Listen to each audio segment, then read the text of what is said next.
Jadi resesi ini tidak disebabkan oleh karena secara global, tapi karena dari dalam negeri sendiri menaikkan. Pengaruh juga global, karena Indonesia itu selalu yang terakhir. Negara-negara lain udah kena, nah itu Indonesia selalu yang apa? Terakhir nyusul.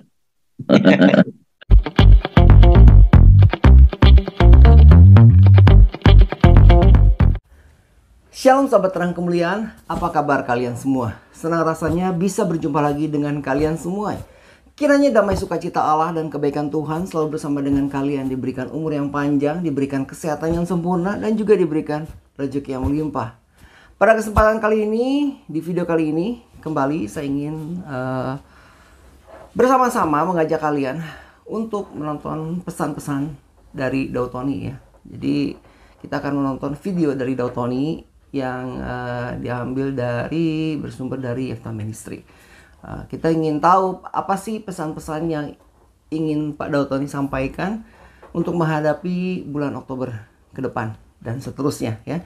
Nah, sebelum kita lanjut ke videonya, sebelum kita masuk ke dalam video Daud Tony, di sini saya ingin membagikan ayat renungan untuk hari ini kepada kalian semua yang akan kita ambil di 2 Korintus 12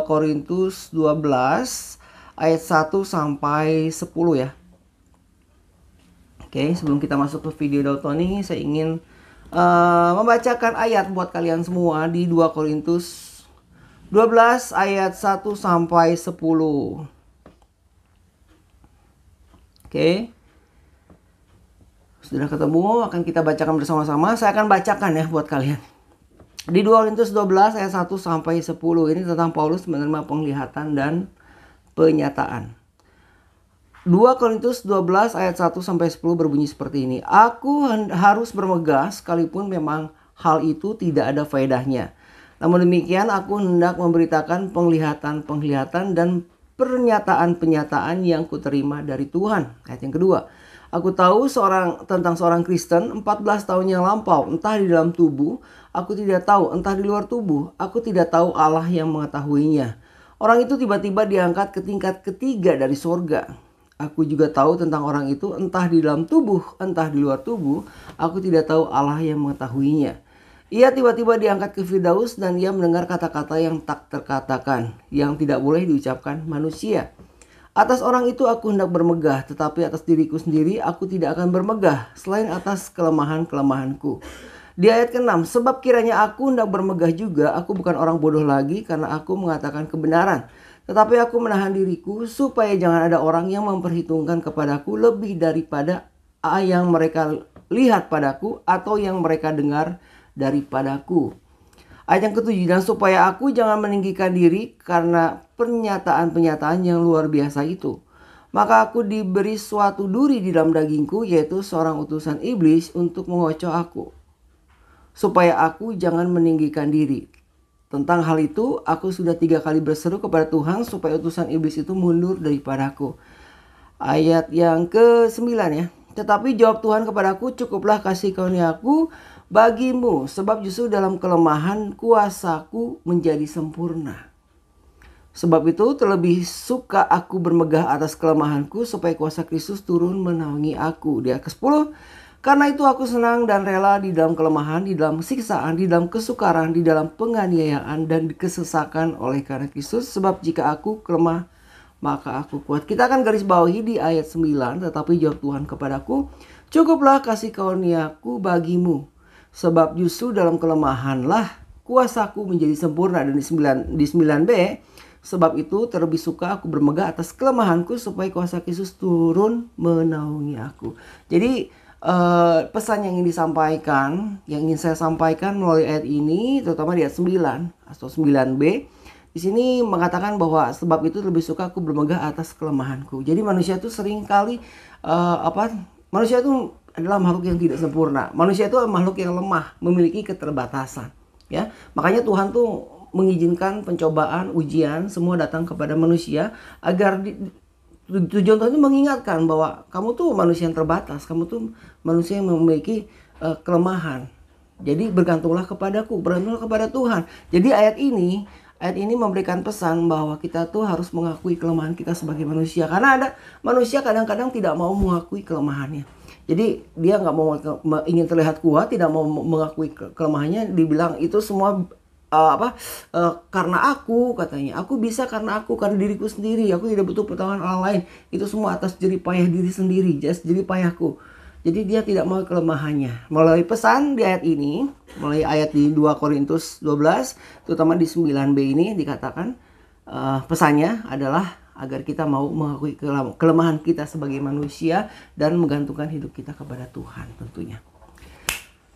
Baiklah sahabat terang kemuliaan, jadi itulah renungan singkat pesan yang ingin saya sampaikan untuk kalian semua sebelum kita menonton video dari Daud Tony. Dan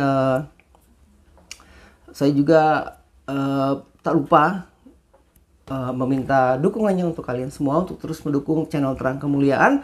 Tentunya dengan cara apa? Dengan cara subscribe dan bagikan video-video dari channel Terang Kemuliaan ini agar kiranya channel Terang Kemuliaan ini bisa menjadi berkat dan bisa berkembang, ya, berkembang dan menjadi berkat tentunya untuk kalian semua dan juga orang-orang sekitar, ya. Sekali lagi butuh dukungannya dengan cara subscribe dan share video-videonya. Ya, Tuhan Yesus memberkati. Mari kita bersama-sama menyaksikan video dari Daud Tony. Selamat menyaksikan. Kita doa, Jonas. Ya, Pak.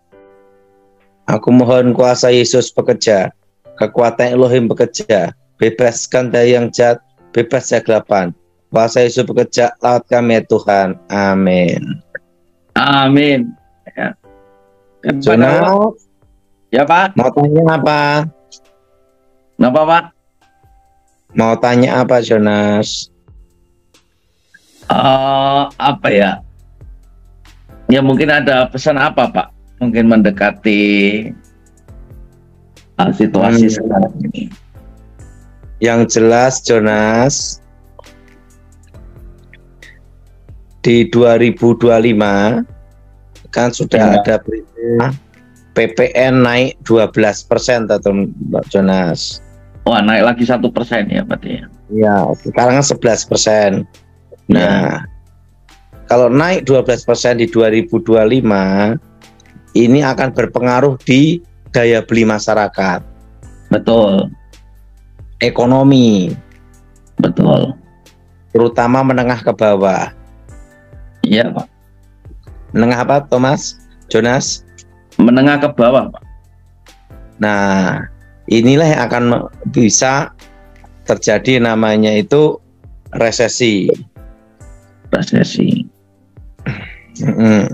Jadi ada lagi masa transisi presiden lagi. Ya. Jadi resesi ini tidak disebabkan oleh karena secara global, tapi karena dari dalam negeri sendiri menaikkan. Pengaruh juga global. Karena Indonesia itu selalu yang terakhir. Ya. Negara-negara lain udah kena. Nah, itu Indonesia selalu yang apa? Terakhir nyusul. Tetapi Indonesia terkendali aman, lebih aman daripada negara yang lain. Negara yang lain. Ketahanannya masih kuat, Pak, ya. Itu di 2025 itu tergantung presidennya 2024 itu, kalau dari militer terusan berani mengambil keputusan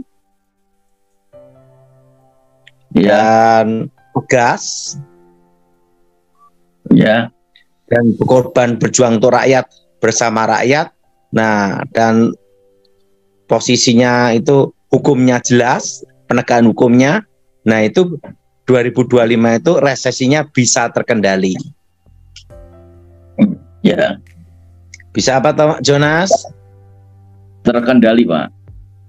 Nah, Indonesia itu aman karena didukung alamnya, Jonas. Ya, banyak sumber dari alamnya. Dan tropis itu, Jonas. Iya, Pak.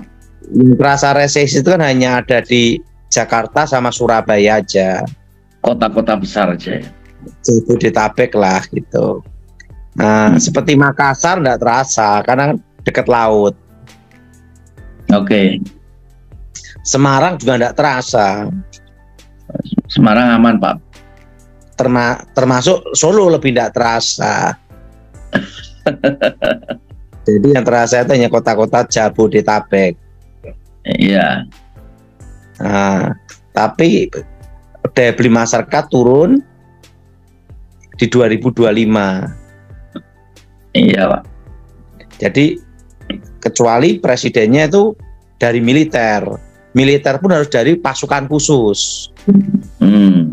Dari pasukan elit. Karena apa? Ke pasukan khusus itu kan latihannya berbeda dengan infanteri pada umumnya gitu loh. Iya, Bang. Dan kalau Manado aman. Manado aman. Karena banyak laut. Santu perkebunan gitu. Jadi aman. Nah, tapi presidennya harus apa nih? Militer. Militernya khusus. Dan harus dari pasukan khusus. Iya. Baru bisa ini kestabilan, karena ekonomi itu bisa aman kalau negara ini aman dulu, betul? Betul. Kalau negara Anda aman, gimana? Bisa terjadi perang sipil kayak Ambon, kayak Poso yang dulu-dulu. Nah, gimana orang mau kerja, betul nggak? Iya, Pak, betul, Pak. Ini pertama tuh kalau militer pasti aman dulu, gitu Pak.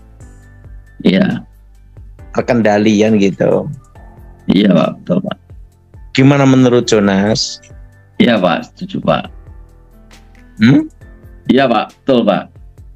Dan seperti kata saya, cawapres nanti kalau MK memutuskan boleh, cawapres terkuat itu nanti Gibran. Iya, ini masih istilahnya digodok, Pak ya. Cawapres terkuat apa? Gibran. Nah, ada 3 cawapres kuat juga. Pertama itu Ibu Khofifah. Ya. Kedua Bapak Mahfud MD. Walaupun ini tidak dari militer, tapi Gibran oke, Pak ya. Cawapres kan? Cawapres, ya. Yang ketiga itu Erick Thohir. Ini 3 cawapres yang kuat juga, tapi paling kuat tetap Gibran. Iya. Karena mengamankan program Pak Jokowi. Iya, betul, Pak. Gimana? Ya, mengamankan programnya Pak Jokowi, Pak. Nah, jadi paling aman itu kalau cawapresnya Gibran. Ya. Bapak Gibran Rakabumi yang gitu.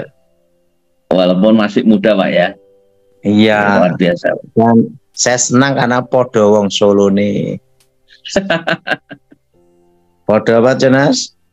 Podo wong Solo nih. Saya juga senang, Pak, karena dekat dengan Semarang. Nah, memang muncul ada Ridwan Kamil. Nah, ya. Setelah itu lain-lain. Tapi tetap yang kuat itu kalau basis untuk agamamis, tetap paling kuat itu adalah Ibu Khofifah sama Mahfud MD. Oh, ya. 2 itu. Ya, Pak. Nah, Yeni Wahid dia kuat, tapi lebih kuat itu. Ya. Nah, kalau dari ekonom, nah pengalaman ya Erick Thohir. Tapi semuanya ini paling kuat tetap apa? Gibran. Kalau cawapresnya Gibran, udah tenang-tenang aja, nggak usah kampanye. Pasti, Pak ya. Kemungkinan Dan saya kan yang pertama ngomong di Indonesia setahun yang lalu. Iya, betul, Pak. Betul, Pak Daud. Ya. Ini analisa Pak Daud pribadi ya? Iya, pribadi. Iya, Pak. Sobat yang kemuliaan, itulah tadi video yang bisa kita lihat dari Daud Tony.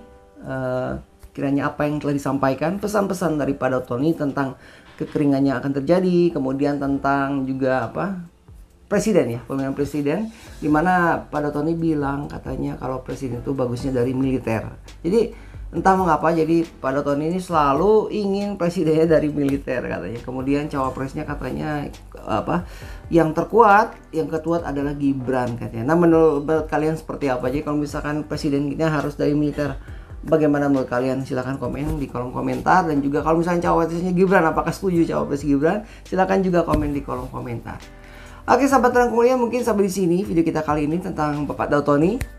Kira-kira apa yang disampaikan bisa menjadi buat kita masukan dan pengetahuan juga tentunya. Dan kita juga berdoa kiranya Bapak Dautoni ini selalu diberikan kesehatan, diberikan perlindungan oleh Tuhan, agar dia dapat selalu melayani Tuhan, menjalani aktivitasnya, dan juga memberikan kabar baik tentunya untuk kita semua. Sahabat Terang Kemuliaan, sekali lagi tak lupa saya ucapkan terima kasih untuk dukungannya selama ini terhadap channel Terang Kemuliaan. Dan jangan lupa dukung terus channel Terang Kemuliaan. Dengan cara apa? Tentunya dengan cara subscribe dan bagikan video-videonya kepada yang lain, kepada teman kalian, kepada saudara kalian, juga pada orang-orang di sekitar kalian, agar channel Terang Kemuliaan ini bisa berkembang dan bermanfaat tentunya, dan juga bisa menjadi berkat untuk orang banyak. Dan untuk kalian apabila ada beban berat dan ingin didoakan oleh Bapak Dautoni, kalian bisa menghubungi nomor WA yang ada di kolom deskripsi ya, melalui pelayanan Yefta Ministry ataupun Tom Hayes TV. Jadi nomornya ada, atau nomor WhatsAppnya, caranya itu ada di kolom deskripsi. Silahkan kalian bisa lihat di kolom deskripsi. Sahabat Terang Kemuliaan, sampai di sini video kita kali ini. Dan juga saya ingin menginfokan kepada kalian bahwa channel Terang Kemuliaan memiliki program motivasi dan inspirasi melalui video-video pendek yang ditayangkan yang berisi motivasi dan inspirasi. Apabila ada di antara kalian yang ikut terbeban berat untuk sama-sama melayani dalam bentuk cerita, ilustrasi tentang motivasi atau inspirasi, kalian bisa kirimkan cerita kalian ke email, langsung ke email Terang Kemuliaan di tkemuliaan@gmail.com ya. Nanti jangan lupa sertakan juga nama dan asal kalian. Dimana kita tayangkan videonya, kita akan sertakan nama dan asal kalian juga di sudut kiri bawah. Sahabat Terang Kemuliaan, sampai di sini kita berjumpa lagi di kesempatan. Saya berdoa kiranya kebaikan Tuhan selalu bersama dengan kalian, diberikan umur yang panjang, diberikan kesehatan yang sempurna, dan juga diberikan rezeki yang melimpah. Kita bertemu lagi di next video. Tuhan Yesus memberkati.